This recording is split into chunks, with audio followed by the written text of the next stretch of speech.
मैं अपनी तरफ से और मिली यकजहती कौंसिल की तरफ से इस फोरम को खिराज तहसीन पेश करता हूँ कि उन्होंने अपने तई एक दिया जलाया और दोनों मौजू को गज़ा फ़लस्तीन और सूद का खात्मा, यह हकीकतन ये हमारी बुनियाद है। गज़ा का मसला ये अरब अजम का मसला नहीं है, ये गज़ा का मसला ईमान का मसला है।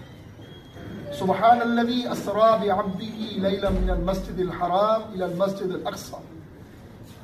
अगर अल्लाह तबारक व तआला नबी मेहरबान सल्लल्लाहु अलैहि वसल्लम को मक्का से भी अपनी तरफ बुला सकता था, लेकिन ये जो रूट अपनाया मक्का से मस्जिद अक़सा, तमाम अंबिया का उतरना, उनकी इमामत में नमाज पढ़ना, फिर अल्लाह ने अपनी तरफ बुलाना, ये एक मैसेज है।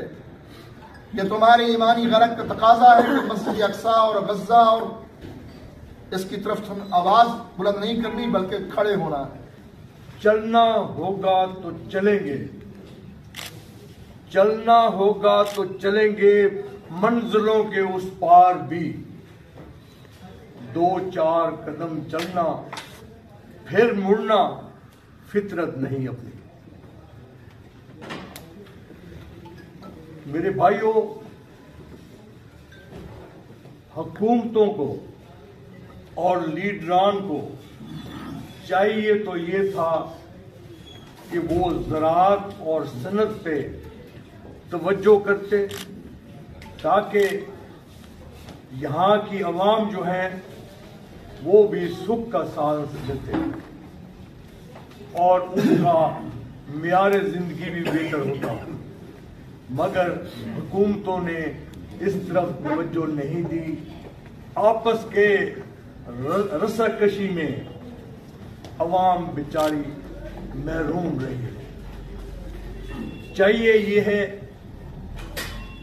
कि हुकूमतें जो हैं उसमें कोई पार्टी हो, वो जब तक सर जोड़कर नहीं बैठेंगे अवाम को कोई फायदा नहीं मिलेगा।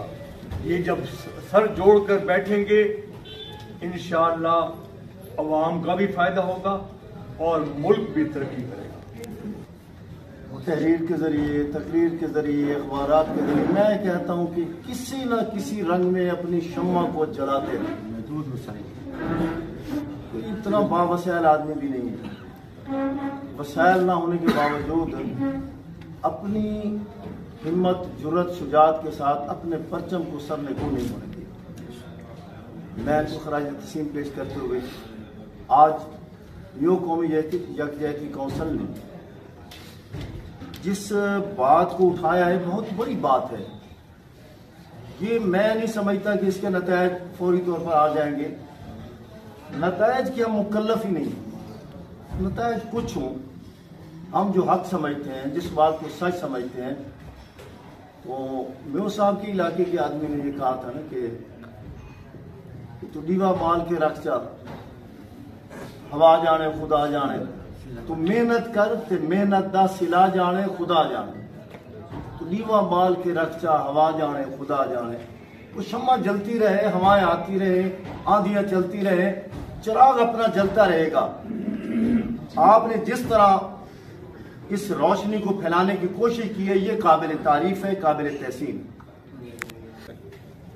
और यकीनन एमक्यूएम का ये मौक़िफ़ भी है और आपके साथ आज हम तायद भी कर रहे हैं कि गज़ा में जो कुछ जुल्म और सितम ढाया गया, मासूम बच्चों और ख़वातीन को कत्ल गारत की गई और गज़ा को मलिया मेट कर दिया गया, और आज भी जंगबंदी के बावजूद वहाँ हमले किए जा रहे हैं। बड़ी खूबसूरत बात की रहमानी साहब ने कि वो मामला यकीनन जब उसके लिए आवाज़ उठाने की बात आई और ममालिक ने सर जोड़े तो फिर उन्हें पता लगा कि यार उस बंदे को जिसके खिलाफ हमने बोलना है उससे तो हमने पैसे लिए हुए हैं, तो फिर हम उसके खिलाफ कैसे बोल सकते हैं।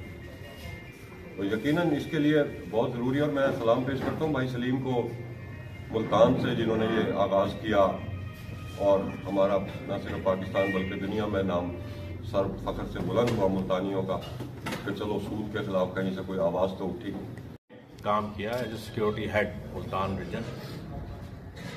वहाँ भी जो सबसे अहम पहलू देखा गया कि मिज़ान बैंक क्या वजह है इतना लीडिंग रोल अदा कर रहा है मार्केट में, लोगों में, और इस तरफ रुझान क्यों हुआ। इसकी स्टडी की गई तो कराची से लोग आए, जीएम्स आए बैठे, तो उन्होंने ये कहा कि ये वाहिद बैंक है जिसने बिला सूद बैंककारी का आगाज़ किया पाकिस्तान में। मिज़ान बैंक ने अपनी पहली ब्रांच ही इस्लामिक बैंक के नाम से खोली।